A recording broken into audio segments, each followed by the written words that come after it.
Hey guys, how's it going? This is a podcast where we're going to talk about camera gear, we're going to talk about video business stuff, hilarious situations out in the field, some other BTS, and I don't know the name of this podcast yet. We're just out here doing it. The concept we have is like we're just going to pop up like wherever. We might have a few spots around here around town. You're considering naming it Papa Squat or whatever. Yeah, so far I'm thinking about calling it Papa Squat Podcast because we're just gonna Papa Squat wherever. I did have the idea of like doing a podcast like in our studio. Yeah. But I don't know. Like maybe we'll have to do it in the winter. Yeah, that's true. Or if it's like super rainy outside like all the time. Yeah. Or I don't know. So the studio will just be a backup location, but most of the time we're gonna try to be out here. In nature, or most likely not somewhere urban. So to kick it off here, I guess we should just kind of introduce ourselves. I'll just start with myself since I'm the one talking right now. Yep. And then we'll go into you. So I'm Steven. I wanted to say videographer, but I want to say something fancier. I don't know. I'm the director of photography for Time Magic Studios. At Time Magic Studios, we make videos for businesses and organizations with a great purpose, and they're just doing cool stuff. They're doing cool stuff for the community. I don't know the mission statement. That's probably not a great thing, but it keeps on changing, you know. But overall, I just think, you know, we like to make a positive impact, you know, in our communities. We like to work with people who want to help other people, other organizations. So, and what that looks like is, you know, we've worked for like the Children's Developmental Center, helping out kids with like speech delay or just a delay in their growth. Just developmental disabilities or delays, is the big thing they do. Yep, and you know, we've done stuff for like a local police department. That one was a lot of fun. Oh, that was. And to give a little bit of background on myself, like I started off with like, you know, I started off just like filming with my phone. Now I'm doing music videos. I wanted to open up like a recording studio and like we do music videos and stuff. Yeah. Eventually I started doing businesses and whatnot, and now I'm here owning this company, doing video full time, and it's been a ride. So tell us a bit about yourself, Brenden. Yeah, so I come from a film background. I went to school for film. I did 4 months in LA at a little kind of film program, and there I made a short film. I really love video. I love creating. I love editing. It's quite the experience. And at Time Magic Studios, I work as the lead video editor and content producer. And it's just a treat and a treasure to work there. I think that, you know, one of the things that is really cool is like, that nonprofit mission. And we like to help those businesses and members of the community who are making a difference in our world. And that's really, for me, that's really cool because I feel like that's a mission, and I guess really just a mission that I resonate with. Very good. Originally, you were going to school for writing? Yeah. So I started out technically as an English major, and then as I was going on, one of the things that people told me was, hey, Brenden, your writing is really vivid and descriptive. It almost feels like a movie script. And I thought to myself, And then I had started to take a few film classes here and there because it was something that interested me. Like, I just have always loved movies, and I found that, you know, I really find a lot of artistic beauty in a lot of films. And so when my friends and my colleagues told me that, your writing is very vivid and it's very movie-like, I said, I think I should probably consider going into film more full-time. And I think the writing background has really helped me be a great editor, I feel like. Just because, you know, when you're writing, you're telling a story. And that's essentially the same thing you're doing when you're editing. And, you know, when I'm editing, I'm getting into the nitty-gritty details of, okay, what word is unnecessary here? What what ideas are essential to our story? What is like the central thesis, you might say, of the video? And so I found that has really, my writing background has really kind of flowed into my editing and my film background. But yeah, like I kind of decided that I wanted to go into film because I found that it resonated a lot better with me, or resonated more. It was something visually that like just hits you differently, something right? visually that hits me, I mean, I also want to put out there that, you know, in when I was doing high school or even some college, my strongest subject was actually writing in English. And a lot of English teachers always told me, like, man, like, you have something. And like with writing, like they always told me that I think you're gonna go somewhere with that. And in my head, I was just like, I don't want to be like an English teacher or something. You know what I mean? Or I don't want to be writing like newspaper. I had no idea that like that translated into videography. You know, so it kind of makes sense like why it's a perfect fit for someone like me, because I'm artistic, but I also like to make stories, you know? So it was really cool transitioning from a musician to videography, because I mean, music is still involved. And in music, you know, I was a writer, like I wrote songs. So doing videography was really cool because I felt like it was more like I wasn't doing it for myself per se. Like it was really cool to make something for someone else. And just to see the joy on their face when I made them something, like I think for me that really got me excited about video. It's just like, you know, connecting with people on that. That's another thing where video like really got me motivated and excited, was because I also like helping people, you know? I also served in the Navy, and you know, if we're going way back, I like, you know, back to like middle school or like freshman year, I wanted to be a doctor actually. I just like the idea of like helping people, but that ship has sailed. I might go. I might talk about that at a different time. That's a long story, but so next, Brenden, let's talk about a recent shoot that we did. I guess I'll kind of give you guys some context here. So recently we did a shoot for the City of Pasco. It's a local city near us. We're located in Kennewick, or better yet, we're located here in the Tri-Cities of Washington, for y'all who don't know. It's a really great place.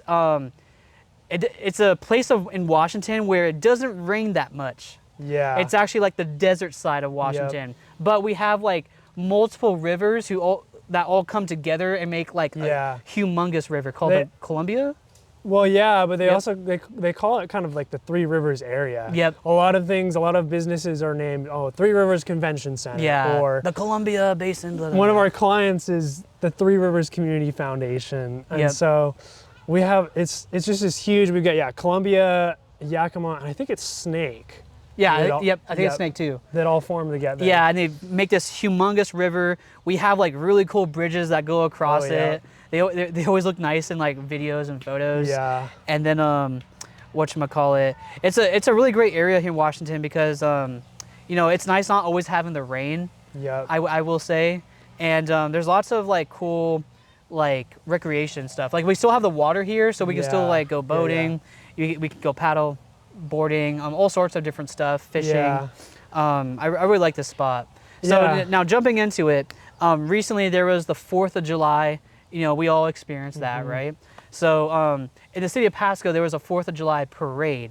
And we have been contracted by the City of Pasco to cover a bunch of different events throughout the year to make some really cool, what is it called? Just promotional content. Or just like destination. Destination. I lose like words sometimes, like the fancy words. And I'm supposed to be a writer, but anyways, we're making some cool destination marketing stuff for City of Pasco. We're trying to get more people interested in coming down from like Seattle or other spots, or even just like come out from Kennewick and Richland to like check out Pasco more potentially. But so we cover the 4th of July parade, And apparently that's like a big event that goes on in Pasco. It was my first time there. Yeah. It's technically considered an event. This is like event videography. We were also doing some photography with it too. Yeah. And in this event, our goal is to, of course, you want to capture the parade itself. You want to capture the event. You want to showcase like how fun it is, what the activities are. The people. The people. And it's just the energy and like the atmosphere. I think that's like the core of what you need to capture for an event. Yeah. Right? Well, do you have anything to add to that, Brenden? I feel like too, like a big part of it was, you know, they had a lot of cool cars and also like the City of Pasco vehicles themselves, or just members of the City of Pasco that were there. That was a huge part of this event. And it's a huge part of other events too, is you really want to highlight the core characters of an event. And sometimes you have to find it. You know, if you're at a wedding, you might not know who all the family members are. Well, okay, I'll ask you this. Who was the core character of this parade? Who was the hero? I feel like the hero there was this woman who had this cowboy outfit and was on a horse, but there was also the city council too. That was some of our core heroes, but it was also our first responders, our firemen, firewomen, and also our police officers too. Those are all kind of our core characters, I would say, and then also just the people that were there. Yep, exactly. So and then who would you say is the guide? Who was the guide of that? Indirectly, I would say like the City of Pasco itself. Exactly. Is the guide, the kind of person who's orchestrating it all and putting it together for the people. For those of you who aren't aware, like kind of what we're talking about here. So when you structure a story, you know, like for example, the Lord of the Rings, like the heroes are like, you know, Frodo and Sam, and like we have like some side characters too, like, you know, you have Aragorn. Yep. And I'm not remembering. Legolas, Gimli. Yep. They're like, I would say like they're like secondary characters. Yeah, they're like supporting characters. Yeah, they're like supporting characters. And then you also have the other two hobbits who I forget their names. I forgot their but you know what I'm talking about. They're the homies who like got on the trees and like raided. Yeah. What's the guy's name? Saruman. Yeah. And so anyways, like, you know, we have main characters, Frodo and Sam.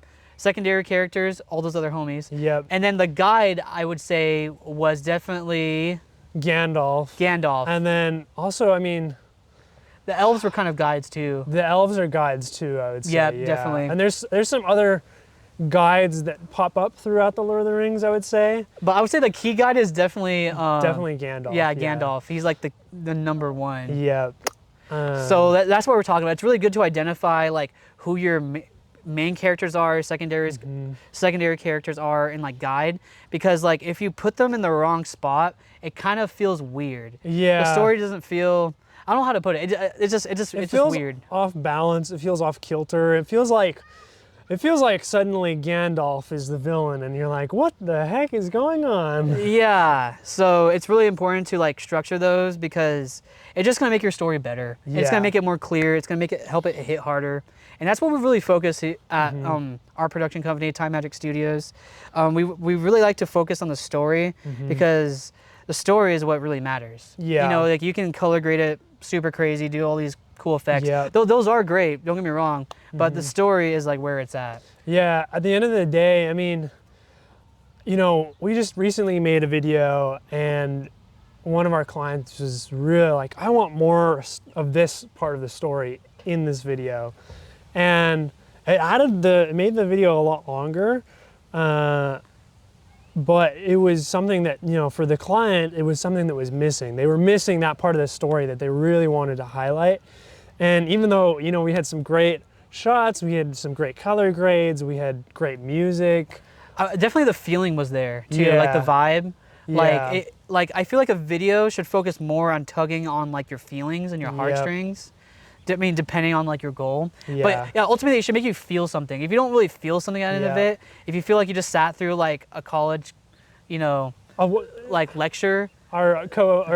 Chris, the co-owner, calls it a white paper video. Yeah, or it feels like a slideshow. If you don't turn your video into a slideshow, If you want a slideshow, just make a slideshow. Yeah. If you want to hit all like the key things about like, oh, our company made this much and we helped this many people and we did X amount of this and X amount of that. I mean, yeah, that's good to put in there, but like that shouldn't be like the focus. Yeah. And that shouldn't be like, it shouldn't be the foundation of your video. The foundation should be like the feelings that the story, and also the people's, the heart. You know, the people who, you know, in a lot of our videos, there's the people that are making the difference, and those are a lot of the heart. Is just, you know, how are they making a difference in their community, and so that's a huge part of it too, highlighting that.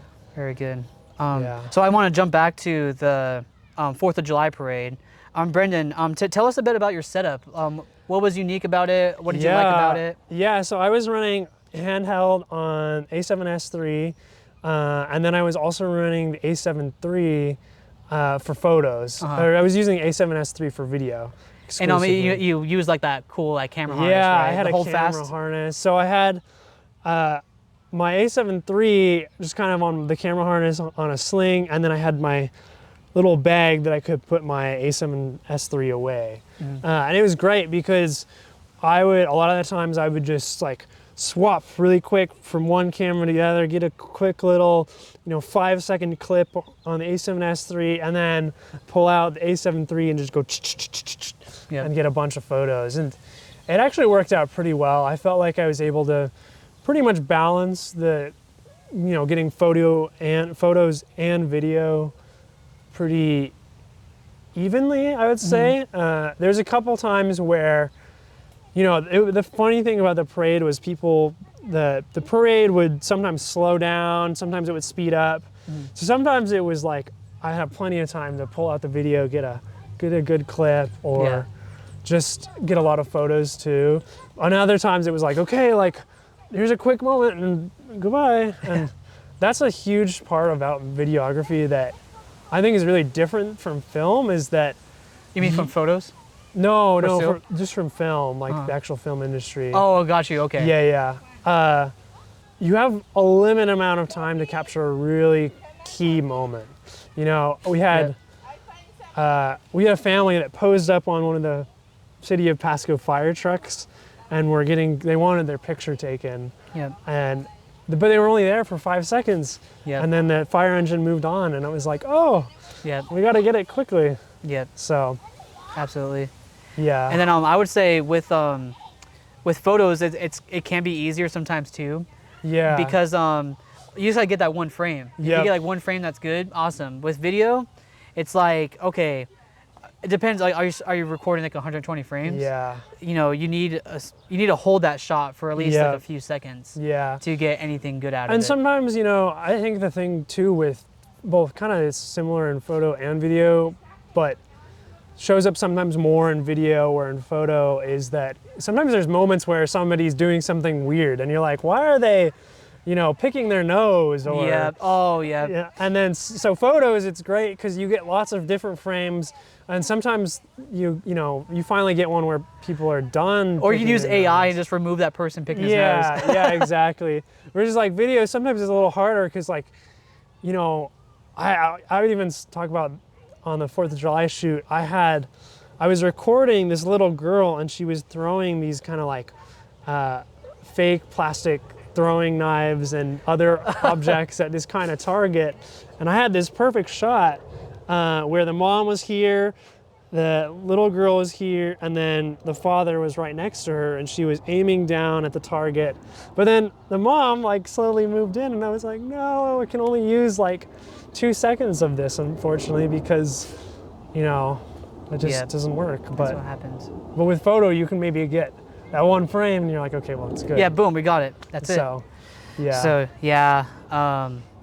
the setup I use kind of like a Frankenstein sort of setup. Yeah. Because we're trying to make a video here soon that I'm trying to compare like an action camera versus like a mini gimbal camera, or the Osmo Pocket 3, versus like a 360 camera. Yeah. So one of our guys, he had like the Osmo just running around with it. Yep. I had like action cam like on my gimbal, and then I had like this like little stick that was holding the 360 camera, and I didn't realize how ridiculous I looked until like I saw like the photos in BTS. Yeah, you looked like a Star Wars like battle battle droid that's like on the fields of oh man, Naboo or something in the first movie. Yeah, I think I would have looked a bit cooler if I maybe didn't have the sling, and I just had the bag.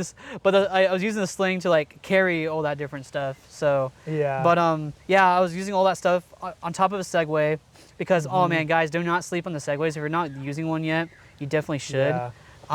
There's a lot of cool shots you can get on the Segways that you can't get while you're walking or just even doing handheld. Just made some adjustments. The sun is moving and I don't want it to spill onto the lenses. I should have put on a matte box. Oh well. Yeah. So that's just the film world. Sun is your friend and your enemy sometimes. Yeah. So totally. My setup, the Segways. I use the Segways especially in events. Yeah. Especially during a parade, because I mean I guess you don't absolutely need to in a parade, but I just love like being able to like bob and weave like through like either side, or if I want to catch up and like get a bunch of different shots like down the way and not be like stuck to one area for too long. It's really helpful. Also, like for a parade, if I want to get like different audiences, like I want different people in the background, different like architecture. So also the movement with the Segways is like really cool when paired with a gimbal, because you can just do these cool like rotating things or like pushes, and it's a lot of fun. The biggest drawback though I would say is like it just kills your feet and your calves. But highly recommend it, guys. Totally worth it in my opinion. Brenden was training a little bit today actually around here in the park, and but yeah, moving back to the 4th of July stuff. Let's talk about some of our favorite shots. Ooh, I'll start it though. I'll kick it off. So I think some of my favorite shots I got, oh man, that I can remember, during the parade itself. I did really like the girl on the horse. Yeah. She was just smiling. Her outfit paired nicely with the horse. Was the horse like brown or something? Yeah, the horse was like a yellowish brown. Yeah, and she had like blue on and stuff. It looked really cool. And then some of the floats were pretty interesting too. Yeah. But like when you have like the repetitive cars and like similar looking floats and big old trucks, it kind of gets like redundant. Yeah. So whenever I saw like a cool float, I would just kind of get a bunch of different shots of them. Yeah. And I think some of my other favorite shots like have to have been, oh man, I think, what is it? It wasn't a float or anything. It was just like these guys like carrying a flag. There was this one guy. It was like a fitness club, and like a guy like flexed for the camera for me. So I was just like, man, that's perfect for like what you guys are, like the fitness club. Yeah. And then what was another really good one I can remember off the top of my head? I just keep on thinking about the pool. Like later on, like after the parade, like I think some of my favorite shots were like after the parade they had like this cardboard boat races, and that was a lot of fun to film. I thought it was just kind of hilarious to watch them. You got two great shots of one was like these two boys who had this great little cardboard boat that they were riding in, and they had actually made little oars, like plastic oars, and so they were like, the shot you got was them just like paddling through the swimming pool, and it was really cool. They were just killing it. And then there's another one that was great where you have this girl who has built her little raft / cardboard boat, and she's like getting on it. She's like getting down, and she's like, okay, I'm ready. So that was a pretty cool one too. I feel like, I always love like getting like the fire truck when the guy's like waving or something. Yeah. I like getting those like hero shots. Another great one that I thought was from your camera was at the beginning, at the very end of the parade, they were doing kind of like a DJ area, and the DJ was playing YMCA, and you got this great shot on the Segway where you were just kind of like going down and everyone was dancing. Oh yeah, in the very beginning? Yeah. That one was really good too. Yeah, that was a cool one.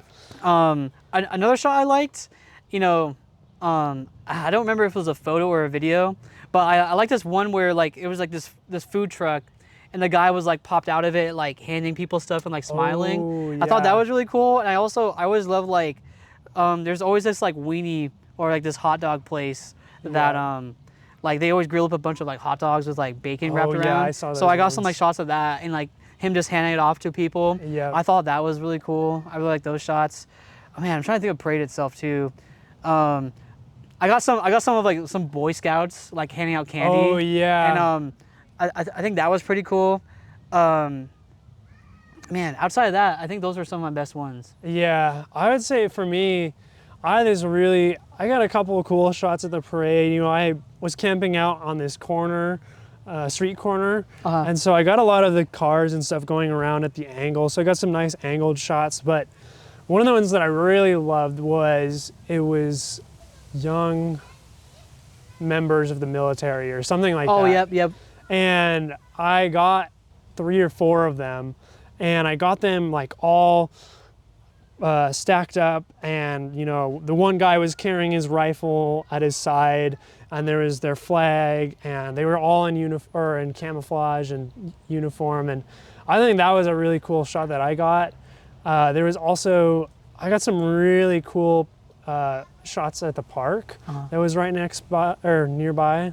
A lot of the people were hanging out at the park. There was this like kind of a secondary event where the local Kiwanis group was serving pancakes, and so cool. I got some pancake shots. So those were some pretty cool shots that I thought I got. Super cool. How did you ensure like you got all the shots you needed for the video, right? Do you like how do you balance like your wide shots to like close-ups to like you know like did you get details? What's kind of like your process of making sure you get everything you need? Yeah, I feel like for me, I start with a lot of wide shots. I try to move around a bunch if I can. You know, sometimes I feel like some events you feel like there's certain areas you can't go. But I try to move around and just like do a lot of that. And then from the wide shots, I'll move to a lot of my close shots, my detail shots, but for the most part, I'll also just keep my eyes open and just be looking for, you know, with the 4th of July parade, there was a lot of times where the parade was giving out candy, handing out candy. And so I was always watching like, okay, is this going to be a good moment where the kids are like running over there, grabbing the candy, smiling, having a good time. So just really for me, it's just keeping an eye open, but also trying to remember to just move around a bunch and kind of vary it up. And you start to feel it too. Like after you've been in a certain spot, you start to feel like, oh man, this is kind of boring. Yeah, it starts to get old. And it gets old, and you're like, oh man. So how about you? Man, well, kind of a different tangent really quick. Like when you were talking about like them throwing out candy, speaking about like using the Segway with that, whenever they were throwing candy, as I was like riding by, I had to dodge candy. Like, and when one person hit me, I was like, ugh. And some people, like, I'll go up to like film them real quick. Yeah. And like, for some reason, like in their brain, they're just like threw it at me. Oh. Cause like they thought I was maybe asking for candy. I don't know. But yeah, I had to dodge a bunch of candy. I smushed a lot of candy. I felt kind of bad sometimes because like I'd be like writing and then like they'll throw candy and the kid will like run up and I'll like smash a couple of them.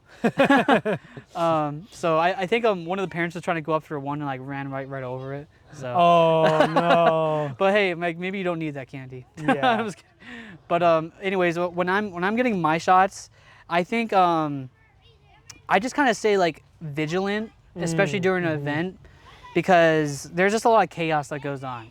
Yeah. Like, you know, people like you gotta be super aware. Like, your head has to be on the swivel, especially if I'm on a Segway, and you gotta be looking for, oh hey, where's the cool moment at?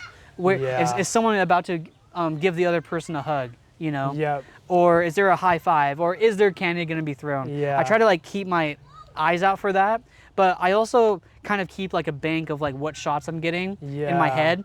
And as I'm recording, I'm thinking like an editor. Or I'm thinking like, you know, kind of like when you go to the grocery store, like what do you need? to make like a pizza. Okay, well, I need some dough. I need some cheese. I need some pepperoni. You know, like how many different styles of that pizza do I want to make? Same thing with the video. Like, okay, I know I'm gonna want reels. I know I'm gonna take video stills from this. So I actually recorded it in 120 shutter angle, just a little faster. So then I wouldn't have as much motion blur, because I knew in post production we were gonna freeze some of those to use for more photos. So that was something else I thought about.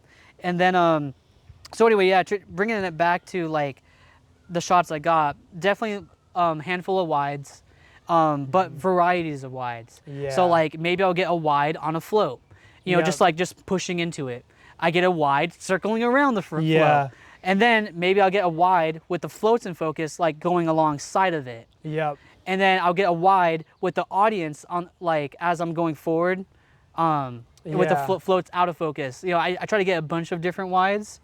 And then close-ups, you know, sometimes I want to just show like off the cars. So I want like really cool compressed shot sometimes to, like I'll be at like 100, 150. I'll try to get compressed wides too, speaking of wides. So I'll zoom in when they're like really far away, just to like blow the background up and make it feel like bigger than life.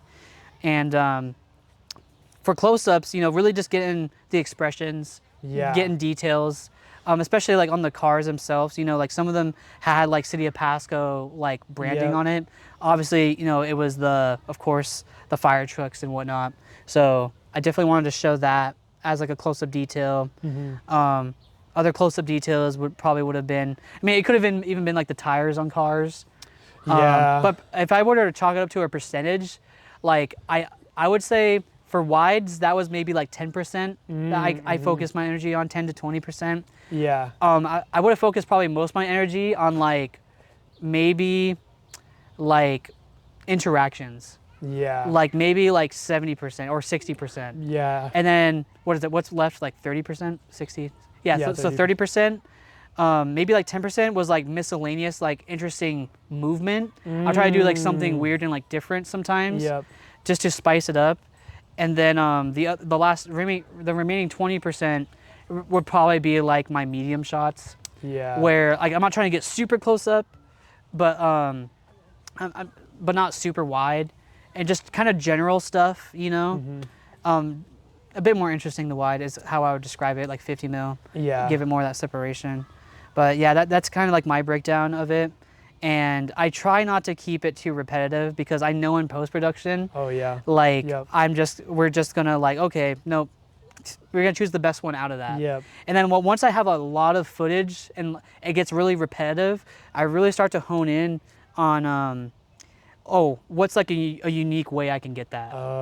You know, I want to get that in like a unique way. I think another big thing too is just like trying to vary up your angles, you know. Exactly. You can have, sometimes you can try to get that high angle to your low angle, or just, I think that's a big thing for me, of like how I think about videography is just different angles, different perspectives, and getting a lot, because sometimes, you know, I think especially as an editor in post, you get into post and you look at all the different angles and you're like, oh, that one just didn't work.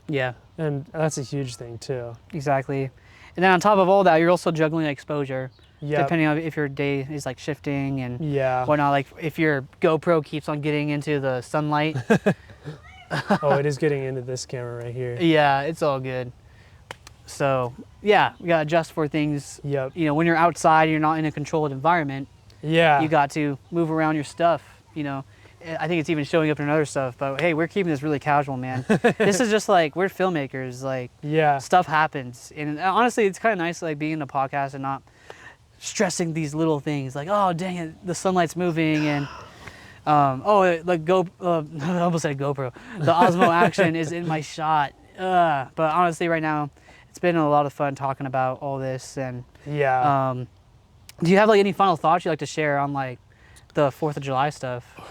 I mean, I think it's also a huge part of the process is having multiple people. You know, it's not about just like one person. I think having multiple people is really important, because, you know, you know, I had this one spot where I was hanging out and Steven was all the way down there, and then Steven's brother James was at another location, and it was just important that we had those different people at different locations because, you know, sometimes the locations, one location looked more interesting than another, or one had, you know, different interactions, or maybe even different lighting. That's a huge part too, is the lighting. Absolutely. Because like, you know, the area we started at was like super shaded. Yep. So that kind of made it hard for like shadows and whatnot. Yeah. I mean, it was an overcast day. We got pretty lucky. Yeah. And then like other areas, you know, different architecture, and it just, like, if we shot in the same area too much, it would, a lot of the video would look the same. Kinda, yeah, right? exactly. Yeah. So we were really trying to switch it up by shooting in the different areas.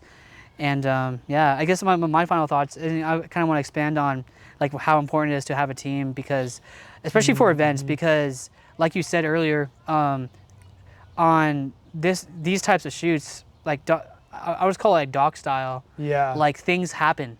Yep. And if you miss them, that's it. You know. Yeah, you can never get that back. That's kind of it. I mean, you had to wait around to see if it happens again. Yep. Or you're staging the crap. And Yeah. like, okay, hey, at a wedding, if you miss the kiss, just have them do it again. Yep. Like, have them do it as they're coming down. But you shouldn't miss the kiss in the first place. But if you miss it, always get it again. So Yep. I just want to put that out there. So yeah, it's super important to have a team. Like, don't think that you can do it all on your own. Yeah. I think the best thing, or sometimes what happens, and not just videography, but a lot of different, like, probably creative things, or Even in the film industry, things happen and you just have to redo it. yeah. Which sometimes that's more costly, but Well, I'm also like mostly talking about like just collabing with other creators. yeah, yeah. Because I think some creators, I've seen it like where they try to gatekeep, or they try to, you know, do everything on your own, which, you know, you kind of have to do that in the beginning, but work with people. Yeah. It's totally worth it, guys. So, yeah. To wrap, I don't know how to wrap this up. All right, guys. So that's a wrap. If you're interested in content like this, please subscribe, hit that like button, and yeah, we'll be doing more of these. Yeah, Probably totally. interviewing other people. Yeah. And talking about other breakdowns. If there's anything you guys would like to see, like, please let me know down in the comments, and we'll get that going. See y'all later.